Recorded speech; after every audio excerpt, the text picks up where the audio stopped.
Viva, boa noite, bem-vindo à edição de quinta-feira do seu jornal principal. É hora dos destaques do dia.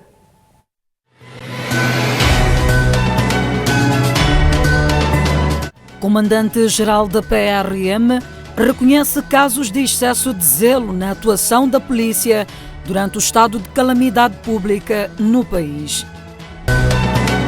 Pemba registra 851 casos de cólera e 4 pessoas estão internadas devido à doença. Guarda de uma residência no bairro Matolagar, acusado de violar sexualmente menor de 7 anos. Pandemia da Covid-19 compromete produção de arroz na província de Gaza.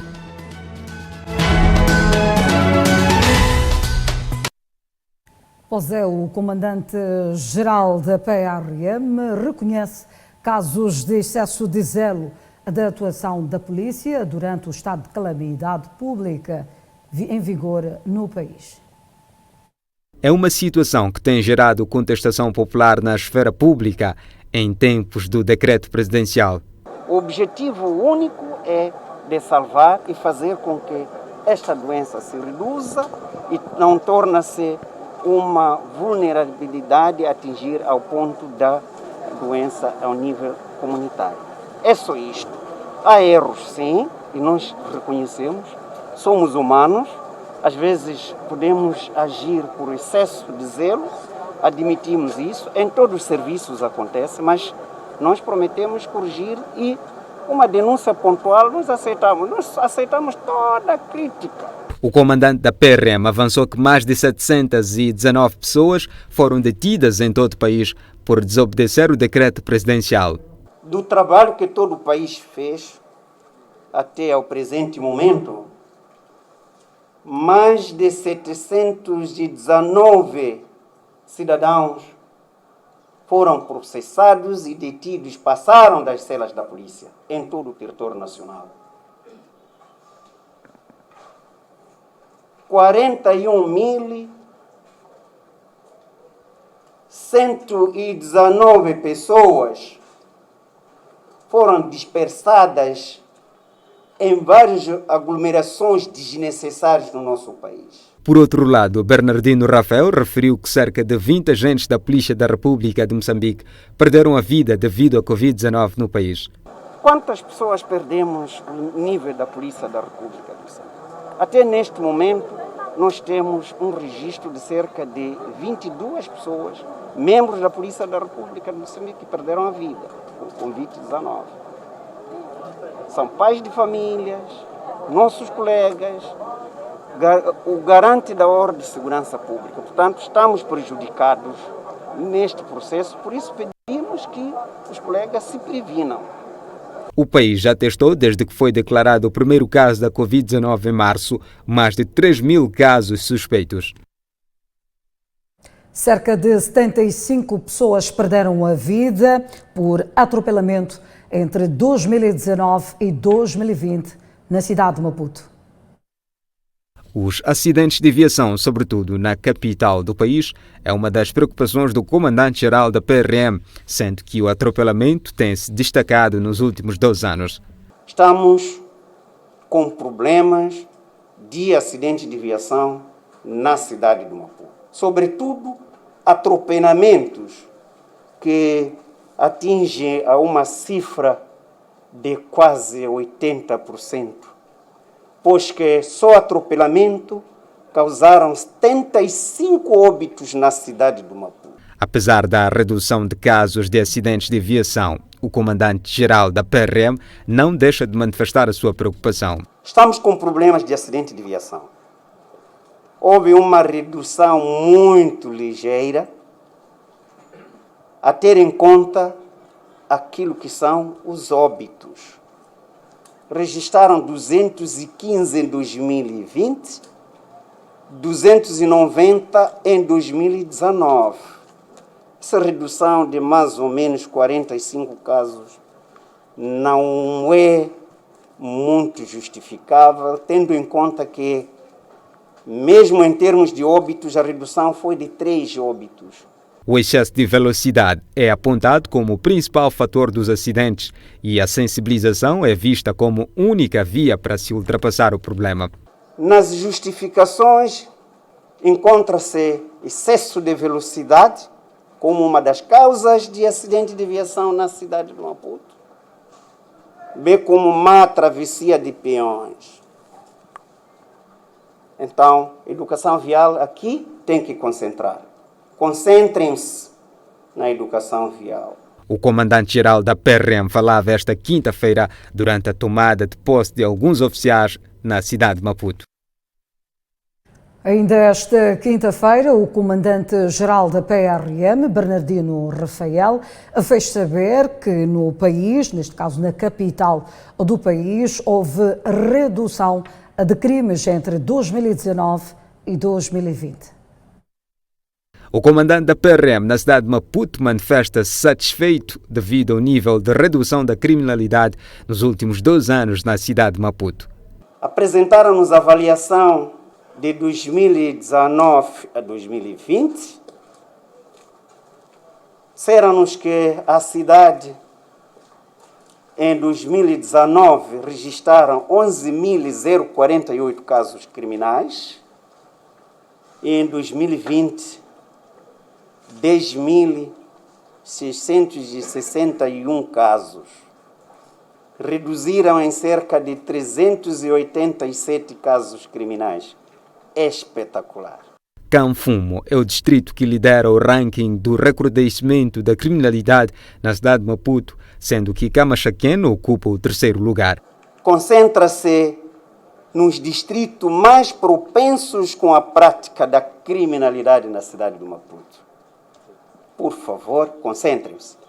Estamos a falar do distrito municipal Canfumo, onde o crime subiu. Aliás, foram maiores casos registraram-se no distrito Canfumo. A seguir foi o distrito de Xamanculo, uma parcela muito pequena, mas resistiu muitos casos criminais.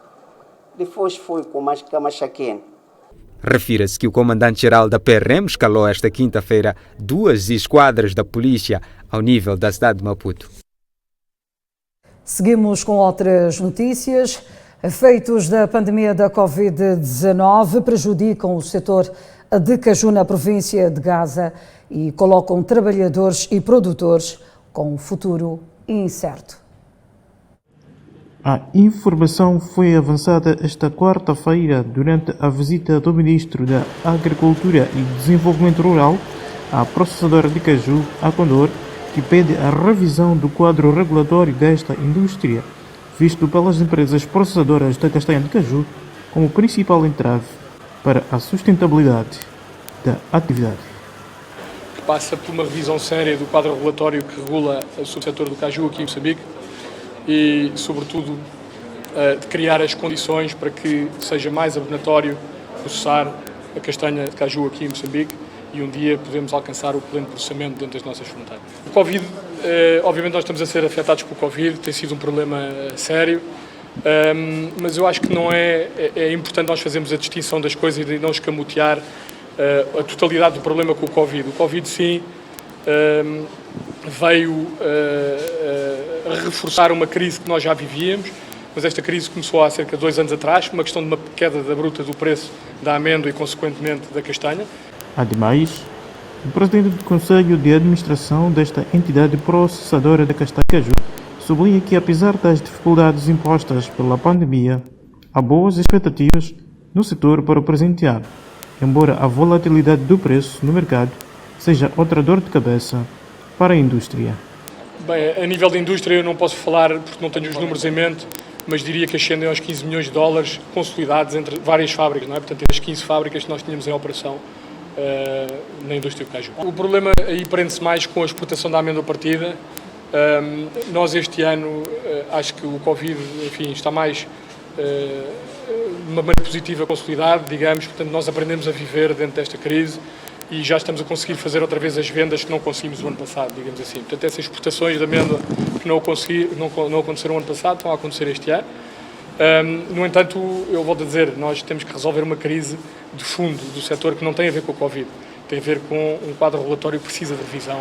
Já o ministro da Agricultura e Desenvolvimento Rural, Celso Correia, defende soluções estruturais para resolver os problemas que afetam negativamente a indústria processadora da castanha de caju. O colapso é muito relativo, depende de como é que você faz o cálculo.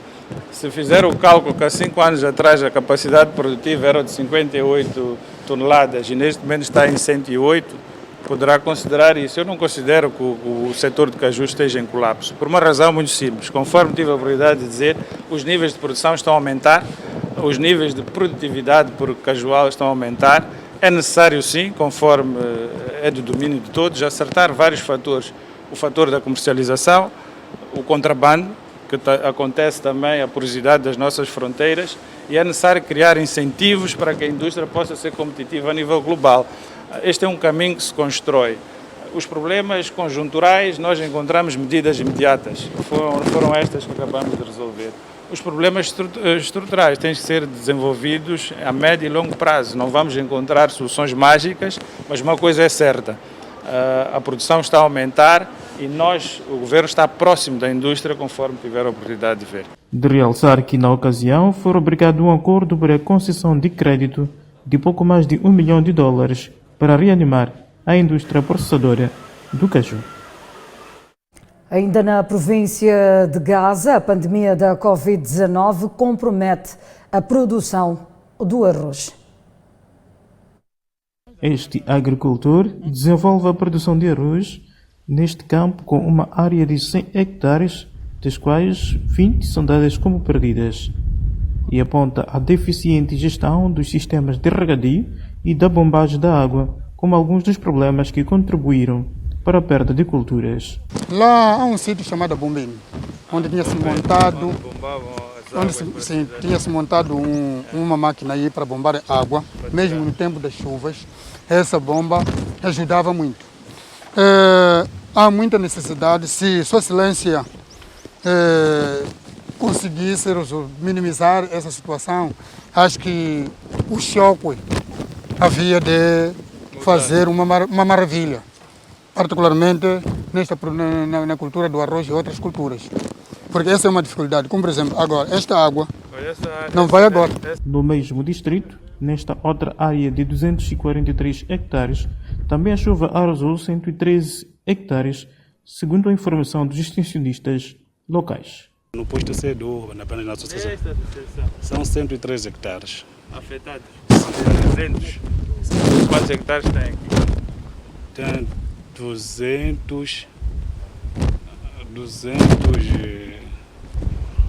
Não posso dar o número. Esses 113, 86 já estão perdidos. Entretanto, o titular da pasta da Agricultura e Desenvolvimento Rural, Celso Correia, voltou a encorajar aos agricultores para que sejam persistentes e contribuam para a sustentabilidade agrícola através do incremento da renda. Para saberem usar o mecanismo. Essas sementes, são sementes que sustentam, né? Essas sementes têm seguro agrícola. Está a ver esses seus 20 hectares? Pode reclamar seguro. Então ela tem que saber acionar, falar a nível central para saber se tem direito ao seguro. Percebeu, não? Sim. Isso é muito importante. Nós viemos aqui hoje para ver as áreas afetadas. O resto da província parece ter bom rendimento, mas vocês que foram afetados têm que olhar para o seguro e isso que estão a fazer, para mim, é que encoraja o país todo. Então sabe que sempre vai apanhar cheia, depois vai apanhar praga, depois vai ter problema de preço de mercado, depois problema de mão de obra. Importante é persistência, né? De lembrar que das 17 indústrias de processamento da castanha de caju que existiam em todo o território nacional, 7 declararam falência devido a fatores combinados, segundo deu a conhecer o Ministério que superintende o setor.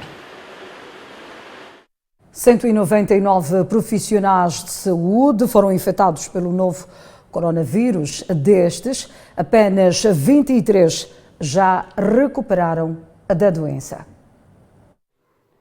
São homens e mulheres que diariamente dão de si para salvar o próximo e numa altura em que o mundo trava uma dura batalha contra um inimigo invisível mas comum, estes são chamados a estar na dianteira para salvar a humanidade. Mas no meio desta luta alguns acabam sendo infectados pelo vírus que provocou uma crise sanitária.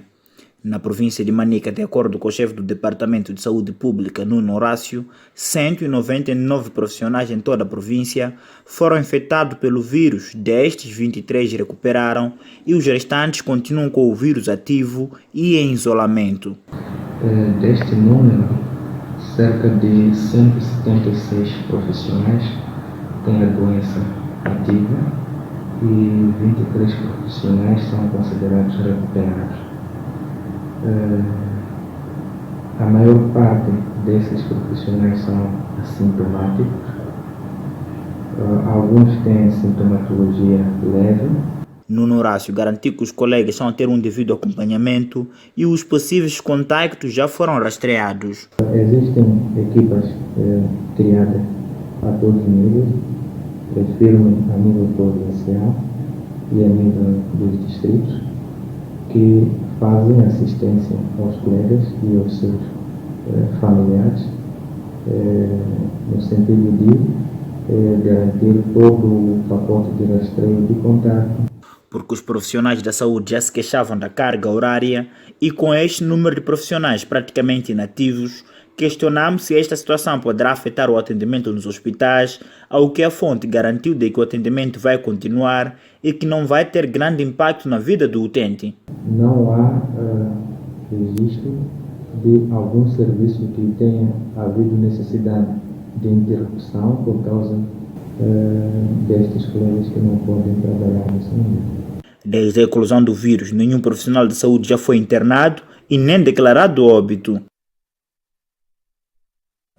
O Ministério da Agricultura e Desenvolvimento diz que a introdução da produção intensiva aumentou ainda mais a incapacidade do país em responder à demanda por sementes melhoradas e outros meios de produção. A informação foi avançada durante a visita do regadio do Baixo Limpopo, em Gaza, onde pretendia-se aferir o estágio do tratamento e viabilização da produção intensiva nestes campos de produção. Na ocasião, o ministro da Agricultura e Desenvolvimento Rural, Celso Correia, reconheceu ainda existirem desafios para a viabilização da produção em grande escala, devido à falta da capacidade do mercado agrícola nacional para atender à procura por sementes e meios de produção mecanizadas. Como sabem, um dos grandes problemas que nós temos é a disponibilidade de tratores pelo parte do setor privado. Moçambique estava habituado a importar somente 100 tratores por ano. Este ano vai disparar para 2.000 tratores. Portanto, há desafios no terreno, há uma demanda muito grande. Os produtores estão envolvidos e chegar aqui ao fim deste exercício de monitoria de gás e ver estes campos, de facto, são encorajadores para quem trabalha no dia a dia. O governante sublinha que, ao lavrar-se os campos de produção do regadio da Grande Limpopo, a produção poderá aumentar em 40%, somente nesta área. A previsão só aqui no Baixo Limpopo de superar as 40.000 toneladas. Se acrescentarmos ao choque, chegaremos acima de 70.000 toneladas. Mas temos que esperar, é um exercício de trabalho. Dentro de 2 meses estaremos a fazer a safra do arroz e iremos chegar a conclusões. Importante é termos a certeza que aquele investimento que foi feito vale a pena, é um caminho que estamos a seguir, que nos abre portas para no futuro podermos fazer ainda mais, mas são indicadores extremamente positivos. Saímos daqui naturalmente com o exercício de olhar pelas famílias que foram afetadas pelas cheias. Baixo Limpopo está claro que vão ter níveis de produção muito alta e que vamos ter que ter uma intervenção adicional para o escoamento. A procura pela semente certificada aumentou seu consumo e procura por parte dos grandes e pequenos agricultores. Tínhamos um nível de consumo de semente certificada de 2.000 toneladas, 2.600. Neste momento, mais do que duplicamos. Então, os produtores querem tratores, fazemos já um apelo ao setor privado. Se houverem tratores, se houverem iniciativas do setor privado mobilizar tratores para vender aos nossos produtores, eles estão em condições de os comprar.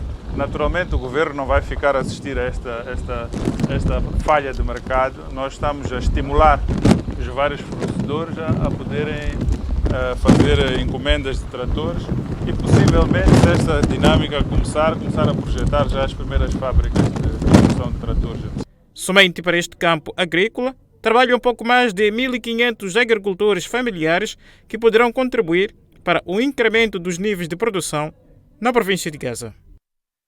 Saiba que a tempestade moderada Guambe já se faz sentir nos distritos costeiros da província de Inhambane e o Instituto Nacional de Meteorologia alerta a famílias que vivem nas zonas ribeirinhas para a tomada de medidas de precaução.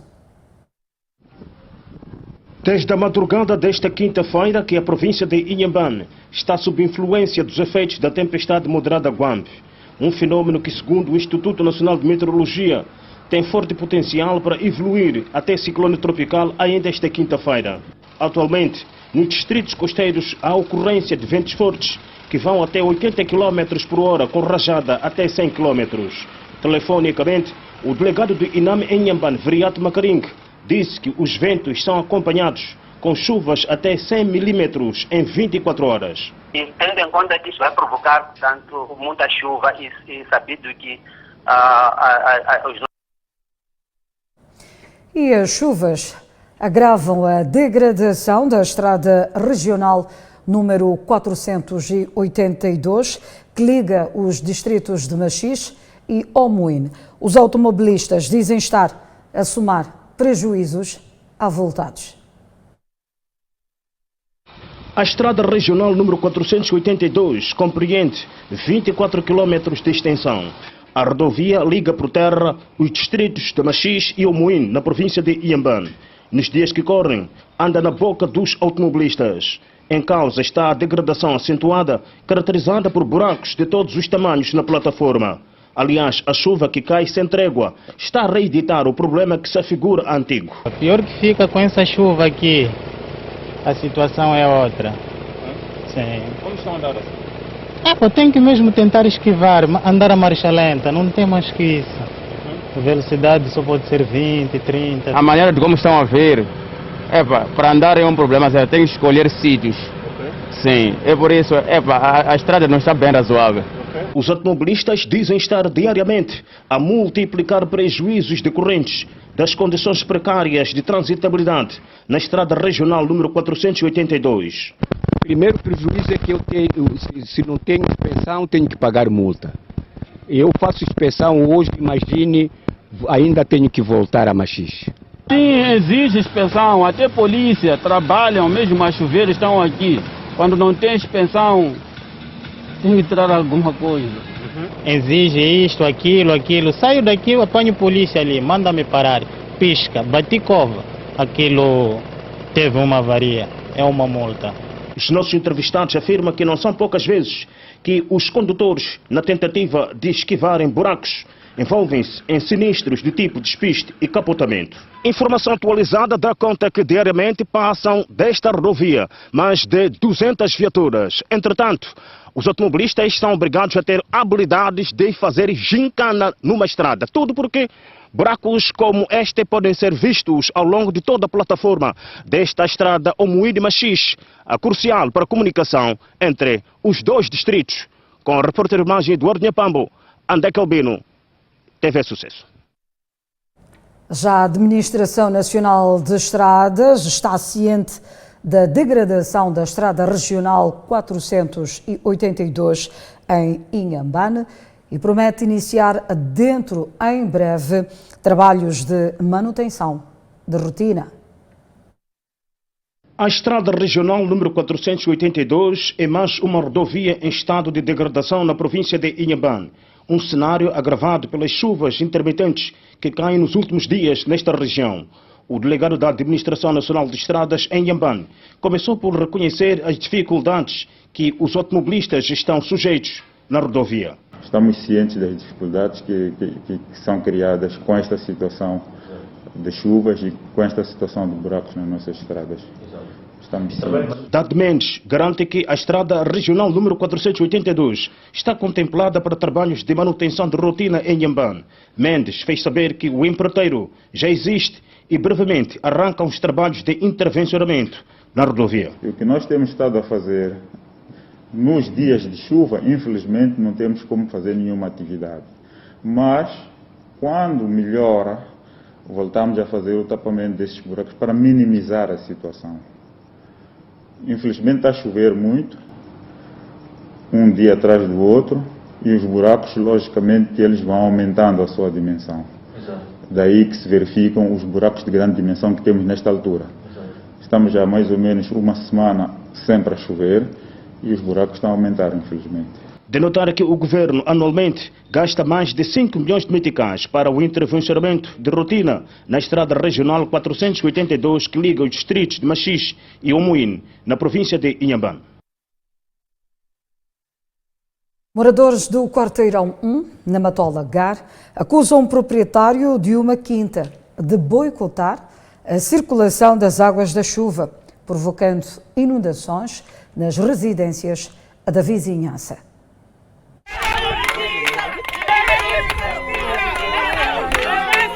É assim como os residentes da Matola Gar manifestaram a sua fúria depois de verem as suas casas invadidas pelas águas da chuva e apontam o culpado pela sua desgraça, o proprietário desta quinta que aparece neste vídeo amador, cujas suas vedações fecharam a saída das águas que, consequentemente, invadiram as residências do Quarteirão 1. Cerca de um senhor que nos fechou uma saída das águas. Então, fechou-nos o muro, então nós ficamos inundados. Vimos que aquela situação não nos dava... Todas as nossas casas, nossas famílias, já estávamos a fugir das nossas casas. Claro, que eu sou vizinho dali, até agora que eu estou a falar. A minha casa está na água. Então, o que acontece? Esse senhor requereu um espaço no coisa, um terreno, nesse caso, no município, foi atribuído o terreno e fechou a passagem de água. Há quem viu todos os seus bens engolidos pelas águas e passou a noite em claro, devido à invasão das águas. Molhou tudo. Máscara, recuperei hoje. Máscara, ele nem tinha máscara. Não tem comida lá? Como é que é? Mas não tem comida. Eu vi na água. Só. Não tem comida. A minha casa dentro, fora, até onde meu filho matou cobra no quarto dele. Não dormimos. Tivemos que tirar crianças para ir em outras famílias para conseguir. Como que vamos dormir? Em cima de água. Congelador e cama, tudo está na água, pai. Exatamente. Sim. E ele tem que ir abrir aquela porta dele para conseguir carros passarem dali, porque ele fechou a rua. O que mais preocupa estes moradores é o fato do responsável da quinta não viver no terreno, que, segundo eles, passou a ser albergue de serpentes. Não tem nada. Está cheio de cobras lá dentro. Ele só fez uma casinha, deixou um trabalhador lá dentro a viver. Nós só queremos a justiça, porque nós passamos mal de água. Ali tem cobras, tem cada coisa. Nós só queremos a justiça. Sou vítima das cobras. Eu estou à frente da quinta. Da quinta que estamos a falar com ele. Onde quer fechar. Eu saí dali daquela rua mesmo. E na tentativa de ouvir o acusado, este dispensou a nossa equipa de reportagem sem prestar quaisquer declarações. E a história repete-se na cidade de Climane, onde um indivíduo é acusado por moradores de fechar um canal que permitia o escoamento das águas das chuvas no bairro Acordos de Lusaka B. Mais de 20 casas estão alagadas desde janeiro último no bairro Acordos de Lusaka B, em Climane, devido ao deficiente escoamento das águas. A culpa, segundo os visados, é de um dos moradores que construiu uma residência no canal onde as águas eram transportadas. Aqui não temos problema de não ter canal de água. Aqui em casa, nós, quando cai chuva, estamos a sofrer muito, porque não temos via de acesso de água. Até que já, porque as crianças não têm maneira de como sair, porque a água chega até, quando cai a chuva, chega até dentro. Não temos saída. Moram assim por causa de um senhor que já fechou um canal, que já no canal de água onde sobressaia para Alternagem já não tem mais saída. Agora estamos mal mesmo, quando chove mesmo, se fosse chuva mesmo a cair, nós aqui estávamos mal mesmo. Não temos como, já o primeiro governo haverá só da maneira que nós vamos, primeiro, chorarmos sobre isso mesmo. Carvalho Camenda, secretário do bairro, conta que por diversas vezes pediu para que o acusado criasse condições para o escoamento das águas e até então nem água vai, nem água vem. E há um senhor que fechou o canal onde a água passava e nós reunimos aqui no bairro, fomos para lá, que era para fazer um outro trabalho que temos feito todos os anos, quando cai um bandeira de tempo de chuva. Mas quando fomos para lá, encontramos realmente o sítio bem fechado e super fechado. Não conseguimos abrir porque devemos entrar em contato com o dono do espaço. E quando procuramos saber onde vive o dono do espaço, será que ele arrendou a casa? E o dono do espaço vive no Samugue. A problemática do escoamento das águas não é um problema isolado da cidade de Quelimane. O deficiente sistema de saneamento é já um problema com barbas brancas em todo o país. Olhamos para outras notícias no seu jornal principal. Presidente do Conselho Municipal de Nampula, Paulo Van Hale, poderá ser julgado na primeira semana de março, implicado nos crimes de corrupção e abuso de cargo. Uma fonte próxima ao presidente do município de Nampula diz que Paulo Van Hale vai responder em tribunal sob acusação de desvio de fundos que supostamente o governo central injetou para viabilizar o programa de alívio à pobreza urbana PERPO 2018-2019. Correm seus termos no gabinete mais de 3 processos contra algumas entidades do Conselho Municipal da cidade de Nampula e um desses processos, aliás 2 processos, foram objeto de acusação e remetidos ao tribunal. Um tem acusação provisória e o outro tem acusação definitiva. Todos foram remetidos ao tribunal no ano passado e um deles quase no final do ano passado. A nossa equipe de reportagem contactou o Gabinete de Combate à Corrupção em Nampula e o porta-voz da instituição referiu que ouviu a autarca a 16 de dezembro último em relação ao processo e outros quadros do município de Nampula. O segundo processo que foi remetido ao tribunal no ano passado, também consta lá o nome do senhor presidente do Conselho Municipal da cidade de Nampula. Não só ele, mas também outros, funcionários que foram identificados e que constam do processo,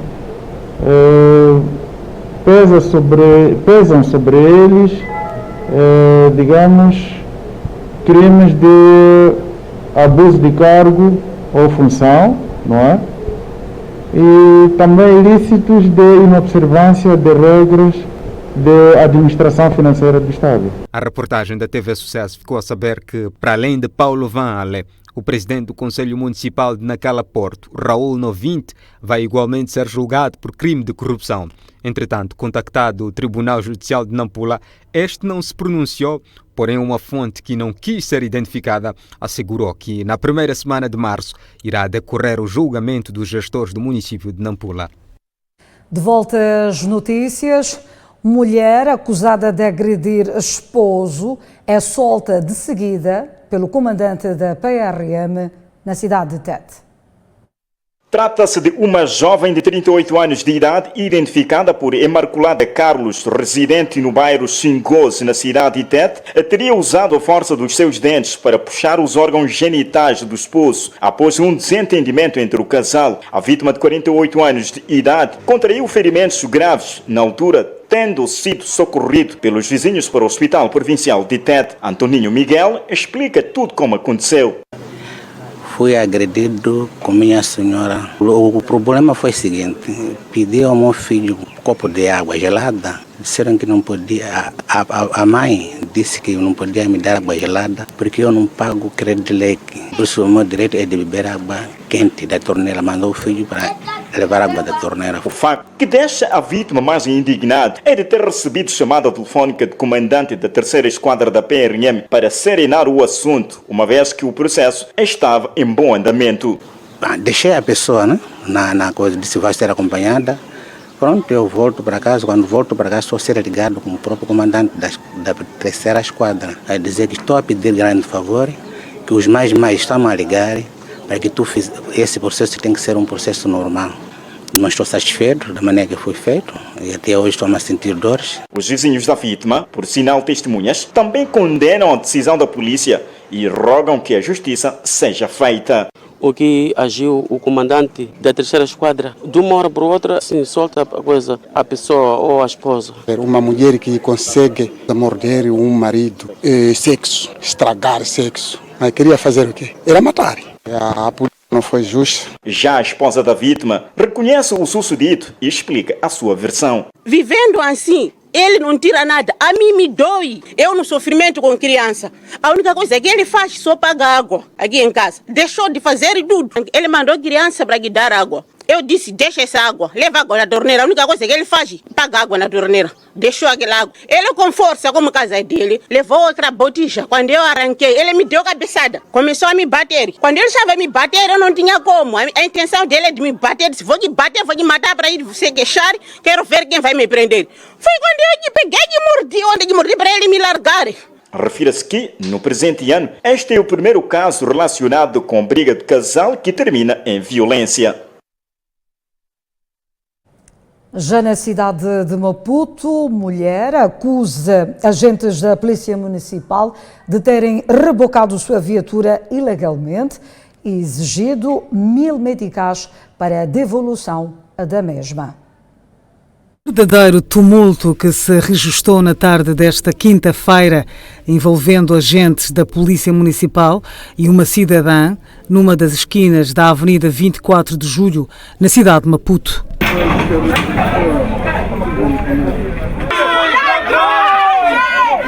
Esta mulher é dona da viatura bloqueada e conta que entrou numa tabacaria para fazer algumas cópias e, para a sua surpresa, foi cobrada um valor de 1000 meticais por agentes da Polícia Municipal como condição para ter o seu carro de volta. Eu estava ali naquela casa de cópias, então vi o carro do Conselho Municipal a parar. Eu saí. Quando estou a entrar no carro, ele queria me bloquear o carro. Eu disse, não tranca porque eu estou aqui. Porque ele não tem que levar o meu carro, porque ele trancou 3 carros. Por que só quer levar o meu carro? Quer levar o meu carro porque não lhe deu os 1000 meticais. Aliás, avança que a sua filha tentou pagar o valor exigido pelos agentes da Polícia Municipal, mas porque não aceitou, o seu carro foi rebocado na hora. Eu disse à minha filha, não paga 1000 meticais porque eu estou aqui. Como a minha filha não lhe deu os 1000 meticais que ele queria, ele recuou o carro e quer carregar o meu carro. Agrediu-me. Dominada pela raiva, a acusadora conta que invadiu o carro dos agentes da Polícia Municipal e retirou a chave e que só devolveria depois que tivesse de volta ao seu carro. Sim, retirei sim porque ele queria tirar o meu carro. Retirei as chaves, sim. Que tirem a chamuça no meu carro, eu vou devolver as chaves. E há quem viu em louco o momento em que os agentes da Polícia Municipal exigiam os 1000 meticais à mulher como condição para ter a sua viatura. Fez sim. O agente cobrou dinheiro, a senhora até da outra vez, quando as pessoas já estavam cheias, o marido queria tirar o dinheiro, já não quiseram receber mais o dinheiro. Cobraram 1000 meticais a senhora para poderem retirar a chamuça. A senhora disse que para passar a multa, mas negaram de passar a multa, simplesmente querem carregar o carro. Ainda no meio da confusão, a PRM foi chamada a intervir. No local, reforçou o contingente da Polícia Municipal para o reboque da viatura para o Parque Municipal.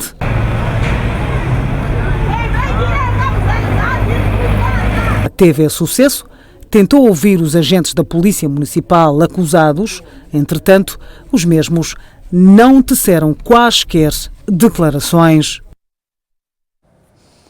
A Avenida Marginal ainda registra rastros de areia da praia na sequência dos ventos fortes registados desde o último fim de semana até a segunda-feira na capital do país. Os transportadores semi-coletivos de passageiros afirmam que a situação comprometeu o seu trabalho. Depois de ter reportado na última terça-feira a invasão da faixa de rodagem da Avenida Marginal pela areia da praia, esta quinta-feira a equipa de reportagem da TV Sucesso voltou ao local com o objetivo de aferir em que estado se encontra a via após a melhoria do tempo. Em alguns pontos da Marginal era possível ver pessoas atarefadas na remoção da areia. E os transportadores descrevem a invasão da areia na estrada como um obstáculo que comprometeu a sua receita de trabalho, colocando as suas viaturas em risco de danificação. A real era grande, que enterrava carros aí, não vale a pena. Estava péssimo. Estava péssimo. Estava muito péssimo. Nem para a gente conseguir fechar o valor do boss, não conseguimos naquele dia. Algumas partes da suspensão acabam sofrendo com isso, porque outra parte da suspensão leva grease. Então grease com areia não combina. São danos, mano. São gastos para o patrão, que nem compensa. O trabalho em si, a forma de trabalhar não compensa. E entre os condutores, há quem passou por momentos de aflição, tendo mesmo ficado no prejuízo devido à tempestade de areia. Conseguia circular perfeitamente, mesmo eu tive azar naquele dia, porque de repente voou uma coisa, partiu meu vidro de trás desse carro, aqui estacionado por causa da ventania. Estava cheio de areia, os caras até ficavam enterrados aqui. Então é muito arriscado por causa Imaginei que aparece um carro desses turismos pequenos, com aquela areia que diziam que tinha aqui, era difícil circular, então tinha que circular os carros mais grandes, com 4x4, que conseguiam passar por aqui. De realçar que sempre que há registro de ventos fortes na capital, a Avenida Marginal tem sido o foco da invasão de areias da praia, comprometendo a circulação de pessoas e viaturas. Obras de construção do centro comercial Modelo, neste caso na cidade de Moatize, suspensas pela Procuradoria na cidade de Tete por não obedecer os termos de legalidade. Envolvidos 3 dias depois da TV Sucesso ter reportado a informação que dá conta que munícipes da cidade de Moatize condenam a decisão da Procuradoria Provincial de Tete de embargar as obras de construção de um centro comercial Modelo. Reagindo a esta situação, a Procuradora Provincial de Tete, Hermínia Gustavo, afirma que na construção das obras não se observou alguns trâmites legais. Um relatório que nos traz, dentre várias informações, algo muito pertinente como a não apresentação pelo município de Moatize de um instrumento de ordenamento territorial e reordenamento ou requalificação das zonas urbanas. Diz-nos também este relatório que observou-se no local a eliminação do passeio central, distâncias entre estas obras e outros locais públicos. A Procuradora deixou mais claro no que tange às inquietações levantadas pelos munícipes que a instituição que dirige não embargou, mas sim suspendeu as obras por forma a apurar a veracidade do facto. Sobre essas lojas, importa primeiro referir que não estamos em face de um embargo, mas de uma suspensão.